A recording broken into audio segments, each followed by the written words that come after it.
In your last lesson, you learned a lot about the transformer. The transformer is an example of a specific use for two coils. In lessons prior to the one on transformers, you studied the coil. You learned that as current changes through the coil, the magnetic field around the coil reacts to this change. Your lesson today deals with another electronic component, the capacitor, whose function is almost exactly opposite from the inductor. But between the two, there are certain similarities. The capacitor, like the inductor, temporarily stores energy. However, while the inductor stores energy in its electromagnetic field, the capacitor stores energy in an electrostatic field. An electrostatic field can be defined as a field of force between two electrically charged bodies. This definition gives you an insight as to the construction of a capacitor. The capacitor will appear in many varied shapes and sizes. But regardless of its physical size or shape, you can be sure that it consists of two plates separated by a dielectric. Dielectric is the term applied to the insulating material between the plates of a capacitor, while the plates themselves are of a conductor material. The dielectric could be one of several materials, such as oil, paper, mica, and it could even be air. This capacitor uses air as a dielectric between the plates and is a variable capacitor. The symbol for a variable capacitor is the normal capacitor symbol with an arrow drawn through it, as is shown here.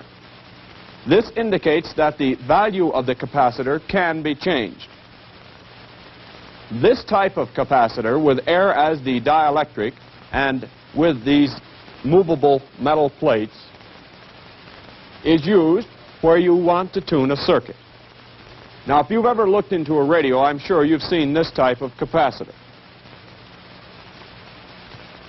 Remember, the air dielectric capacitor is constructed of movable metal plates and is used for circuit tuning. Complete number 1 on your response sheet.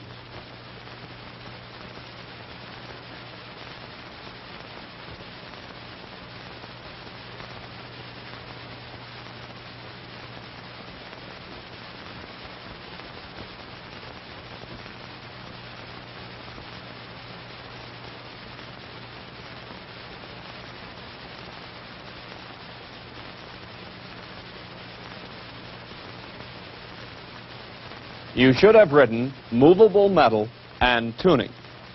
Now, if you use such words as variable or adjustable instead of movable, you're still correct. Now complete number 2.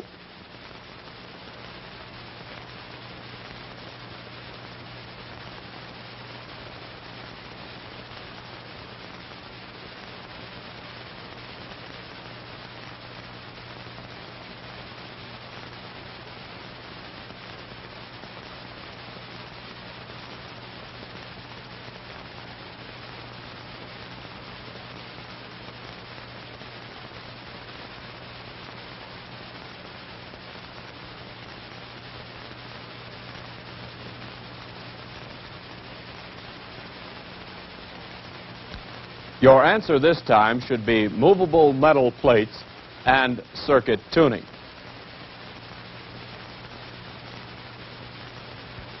The movable plate capacitor is the most common variable type that's being used.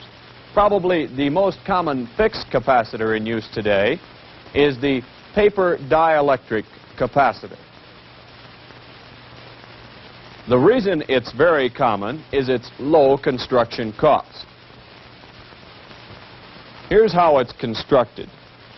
2 layers of tin foil separated by a layer of paper rolled into a cylindrical shape. After the capacitor is rolled, it's dipped in melted wax so it will retain its shape. This is a very inexpensive capacitor for the job it can do. Now we have two capacitors, the air dielectric we discussed first, and now the paper dielectric, whose construction feature is its cylindrical shape. It is used in most low-cost installations. Now complete statement number 3 in the spaces provided on your response sheet.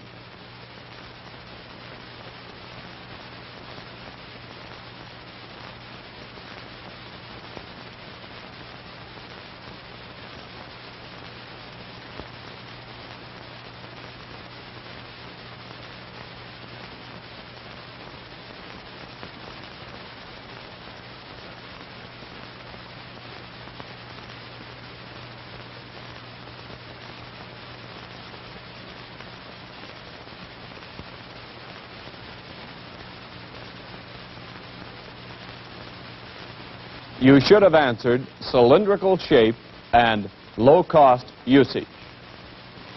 Now do number 4 on your response sheet.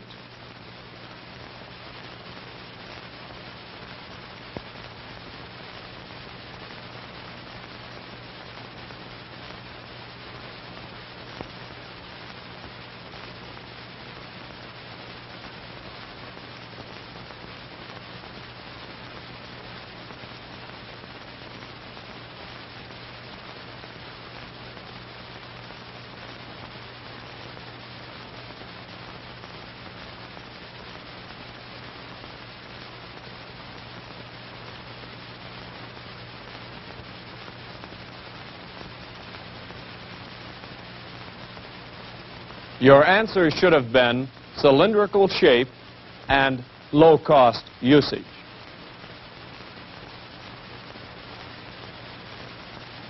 Now, let's move on to another capacitor, and we'll discuss its construction features. This capacitor is usually identified by the fact that it's housed in a round metal can. In other ways, its physical shape is very similar to the cylindrical paper capacitor. It's used when you want a very large capacitance in a fairly small space. The electrolytic capacitor has aluminum plates separated by paper with an extremely thin film of aluminum oxide formed on one of the plates. This is the dielectric, and this is also why it's called an electrolytic. These round metal case capacitors are polarized and can be used in DC circuits only. They cannot be used with AC because a reversal of applied voltage would destroy the dielectric film. For this reason, the terminals are polarized. I mean that one terminal is marked negative and the other is marked positive. The capacitor must be connected according to this polarity marking and used only in a DC circuit. Now we have covered 3 capacitors, the last being the electrolytic, which is housed in a round metal can and provides a large capacitance value and still is comparatively small in size. Remember, it is polarized and must be connected into the circuit properly. Now complete number 5 on your response sheet.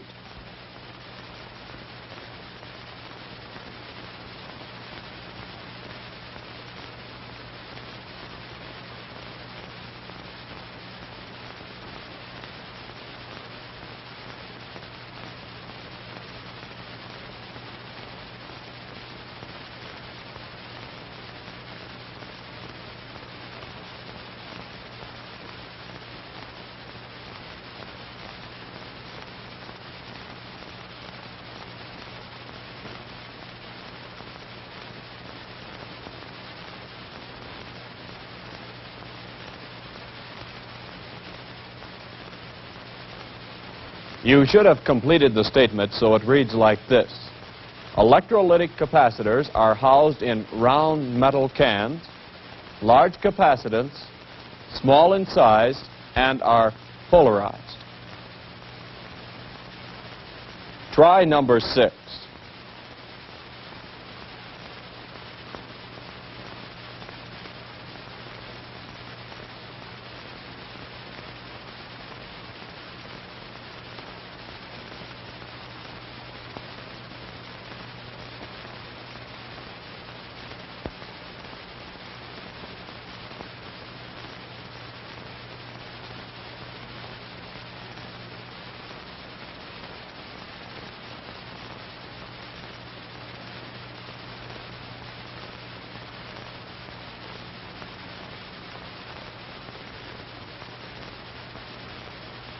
Under construction, you should have round metal can and large capacitance, small size, and are polarized under usage.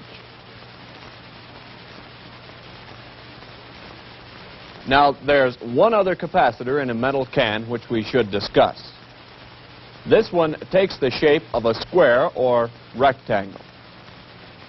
The square or rectangular capacitor uses oil for a dielectric. The oil dielectric capacitor provides all the advantages of the electrolytic type.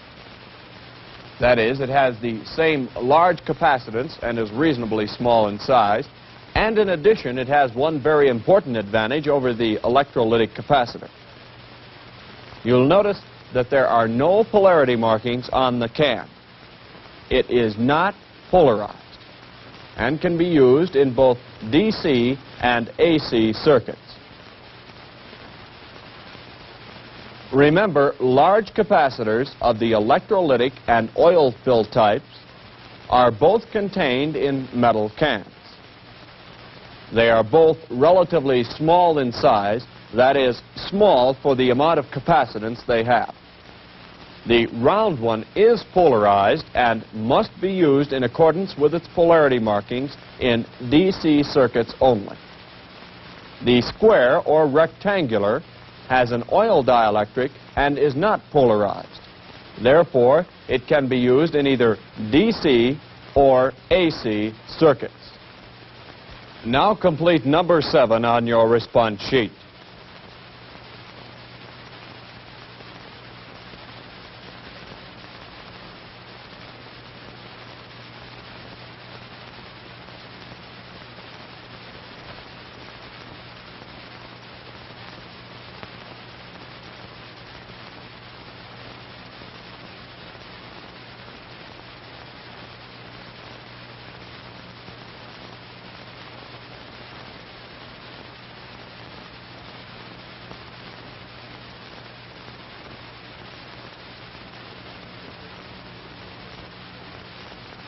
You should have completed the statement so that it reads, oil dielectric capacitors are housed in square metal cans, large capacitance, small size, and are not polarized.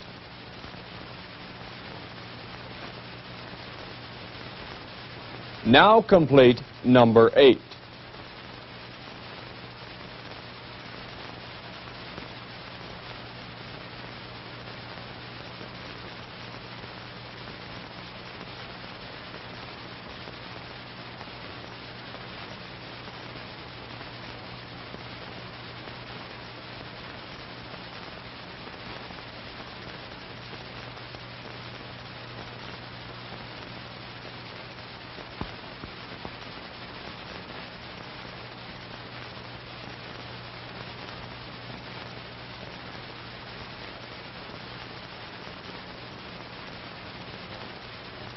The correct answers are square metal can for construction and large capacitance value, small size, and not polarized for usage.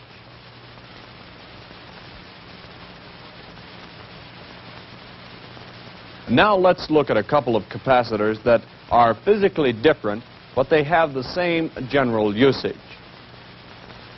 These are quite small in size and have a small capacitance. Their greatest advantage over other capacitors is that they are protected from dampness or extreme humidity. Let's refer to them as humidity-proof. The reason they're humidity-proof is that during their manufacture, they're completely encased in a waterproof material. The plates of the mica type are meshed, as indicated here, to cut down on space. Sheets of mica are placed between the plates. The entire assembly is then encased in a plastic and looks like this. The ceramic disc type starts out as two plates with leads attached. Sheets of ceramic material are placed between these plates, and the entire assembly is coated with a plastic material. In both cases, the outside plastic coating acts as a protective covering against humidity.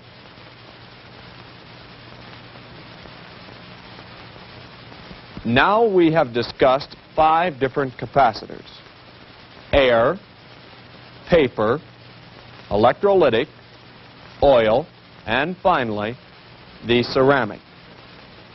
The ceramic capacitor is wafer or disc-shaped, small in size, and has small capacitance, and is humidity-proof.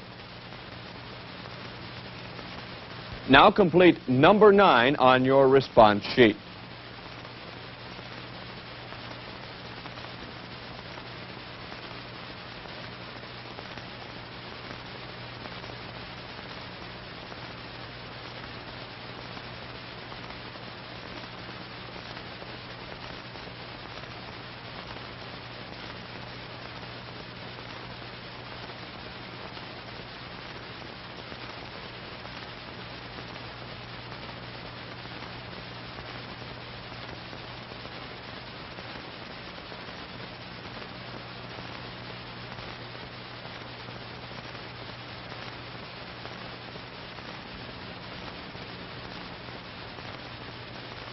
The desired answer in this case is ceramic capacitors are wafer or disc-shaped, small in size, have small capacitance, and are humidity-proof. Any order is okay here.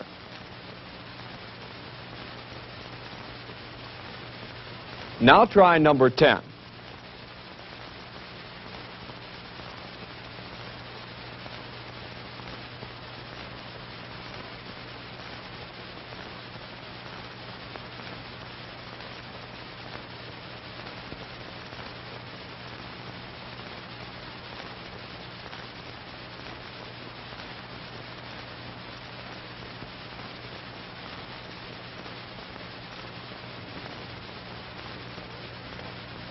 The construction is wafer or disc shaped, and under usage you should have small size, small capacitance, and humidity proof.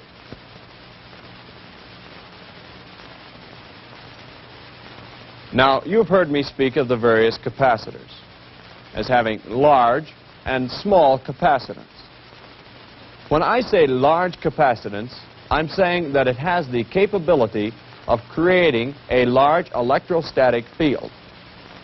The electrostatic field results from the charge on the two plates. Now, you recall that the storage of energy in a coil is in the magnetic field.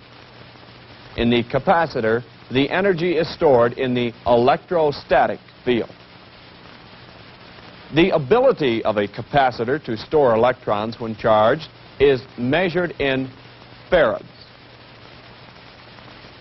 A 1 farad capacitor connected to a 1-volt battery would have 1 coulomb of electrons on its negative plate. A 1 farad capacitor would be a gigantically large capacitor. You'll never see one.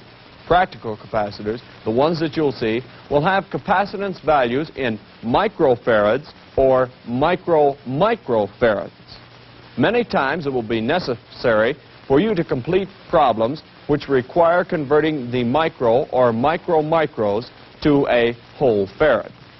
Now, this can be done in 2 ways. Here are two values of capacitance. Let's convert these to farads. First, we must answer this question.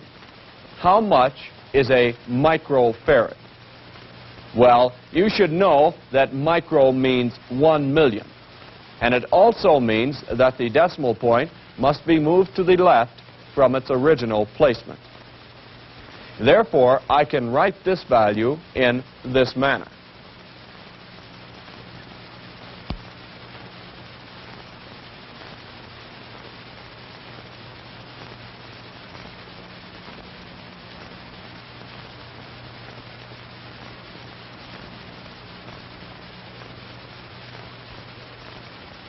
This is the way to express the value, 0.25 microfarads in farads.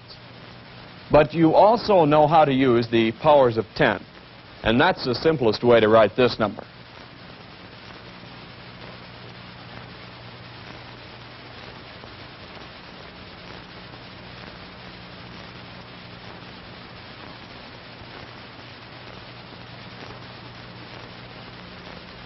All you need to do is count the number of places to the right of the decimal point and write the value as I did, using the number of places as the minus power of 10. Now, in this one, we must move the decimal point 12 places to the left because it's in microfarads. You can write it the hard way like this.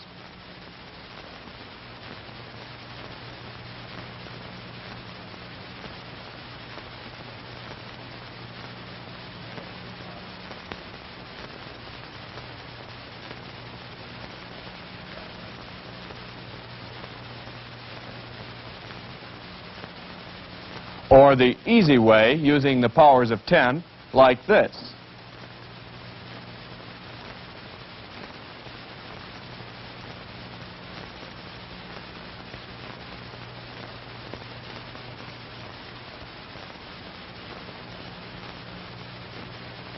Either way is correct, but using the powers of 10 is, of course, the easiest. Try this one. Put your answer in space number 11 on your response sheet.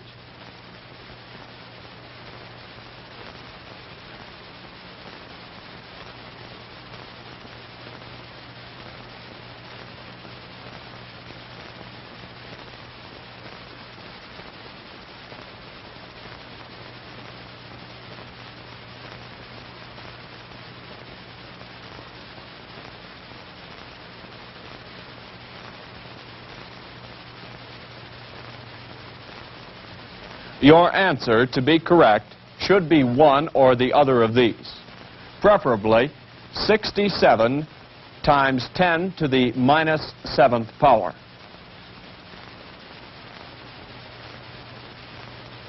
Now answer number 12 on your response sheet.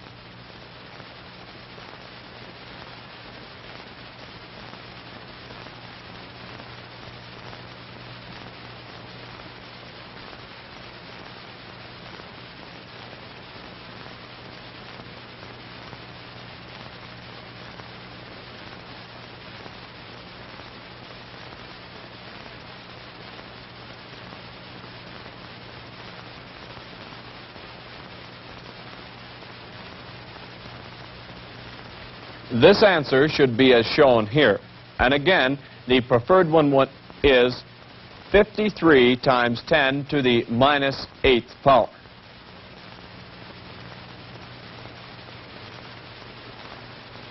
Now convert number 13 to farads.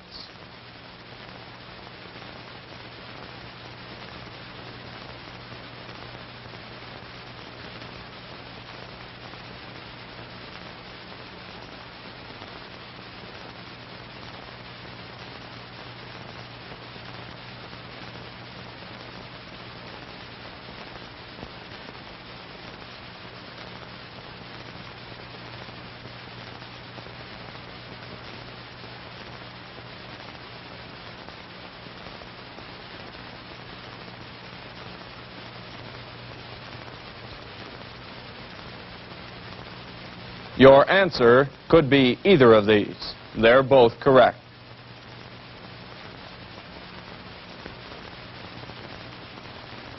Now here's one last try at it.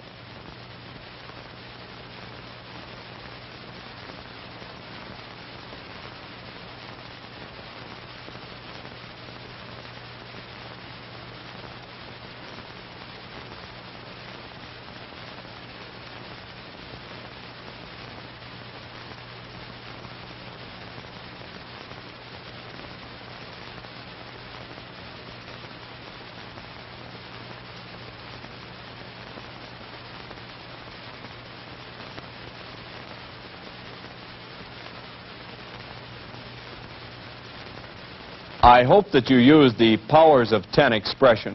However, if you chose the hard way and got the right answer, well, that's okay too.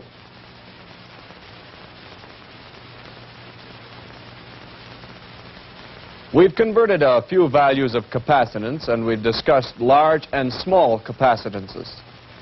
You're probably wondering what determines the capacitance of a capacitor. This illustration should help you remember the facts which govern this. The area of the plates is factor number 1. The larger the plates, the greater the capacitance. Factor number 2 is dielectric constant, symbolized by the letter K. The greater the K value, the greater the capacitance. The distance between plates is factor number 3. This factor works inversely. The greater the distance between the plates, the smaller the value of capacitance. Now, I'm sure that plate area and distance between plates requires no further explanation. However, I'll give you a better understanding of what is meant by dielectric K. It all starts with air as the standard. Air is given a K value of 1 and is considered the poorest dielectric in use.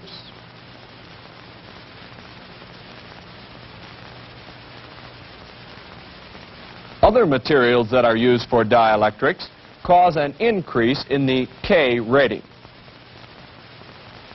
The higher the K, the better the material insulates and the higher the capacitance. Remember the factors which affect capacitance and how they affect it. The factors are now dielectric K, plate area, and distance between plates. Complete number 15 on your response sheet.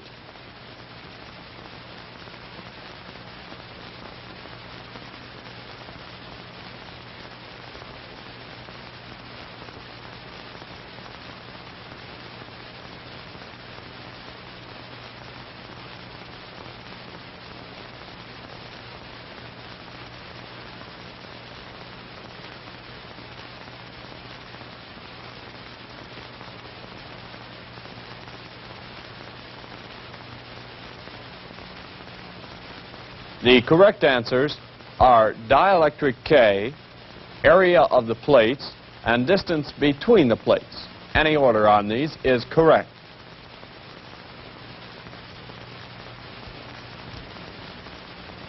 Now try this one for number 16.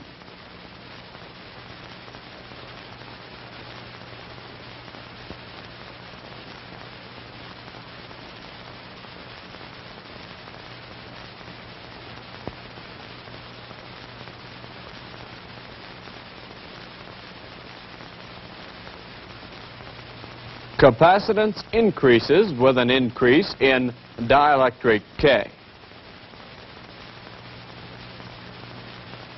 Now complete number 17 on your response sheet.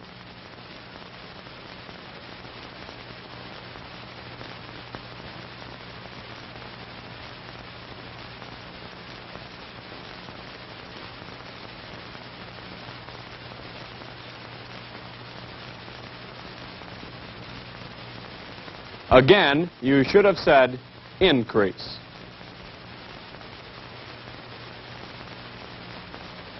Now complete statement number 18.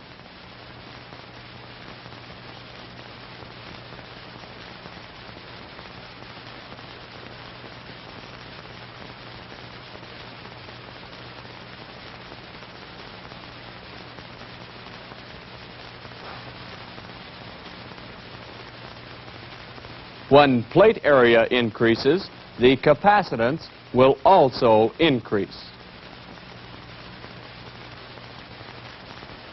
Complete statement number 19 on your response sheet.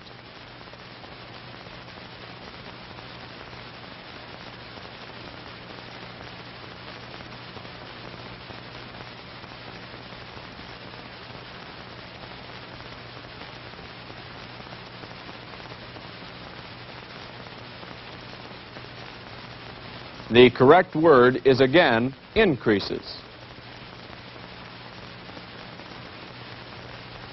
Now complete number 20.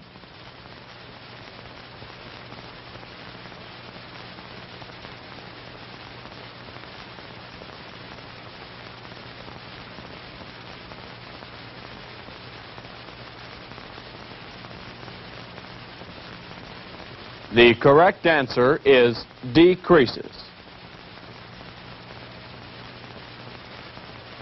Now answer number 21.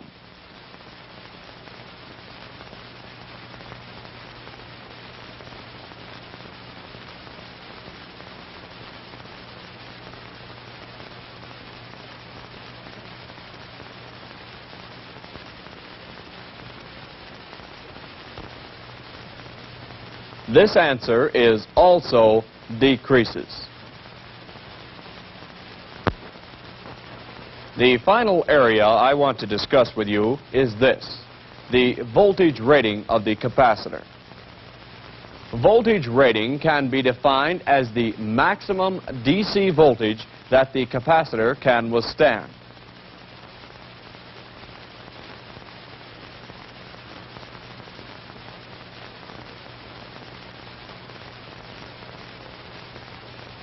This is also referred to as the breakdown voltage. Any voltage in excess of the breakdown voltage will electrically puncture the dielectric. This is a fancy way of saying that current arcs through the dielectric and in most cases burns a hole, permanently shorting the capacitor. Now, the three factors which determine the voltage rating of a capacitor are the dielectric K, the distance between plates, and finally, the thickness of the dielectric. When an electrical charge is built up between two bodies, like the plates of a capacitor, there's a tendency for a current to arc between the two bodies. Whether we get an arc or not depends on how far the current has to jump and the insulating quality of the dielectric. The further apart the plates are, the higher the dielectric K, and the thicker the dielectric is, the higher the voltage rating will be. Remember, these factors, dielectric K, the distance between the plates, and the thickness of the dielectric. Now try question number 22 on your response sheet.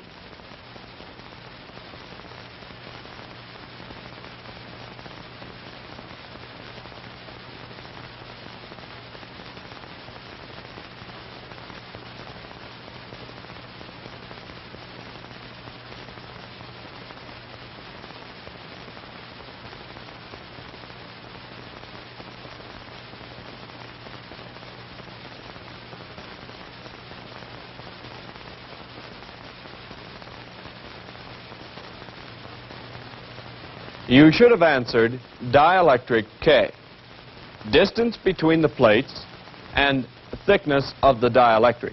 These can be in any order. Now complete number 23.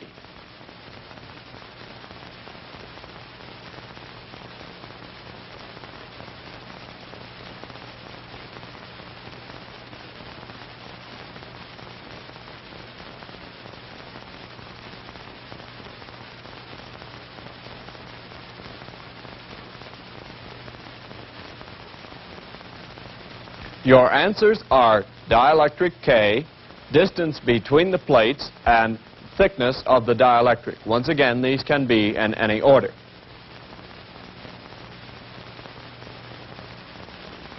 Remember, to explain voltage rating of a capacitor, one would have to say the breakdown voltage.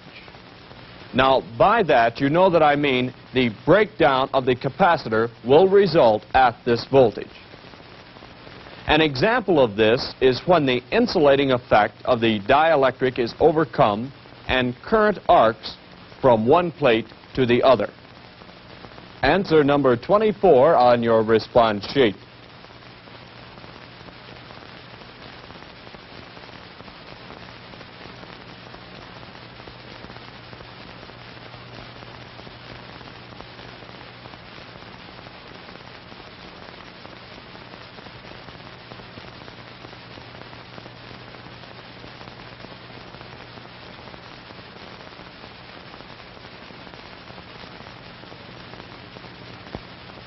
Your answer should be breakdown voltage.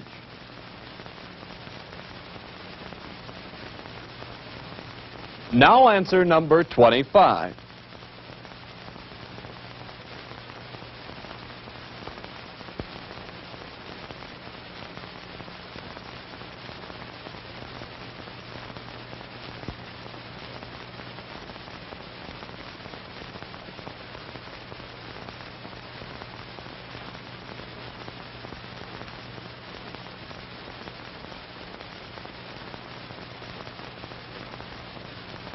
This answer is also the breakdown voltage.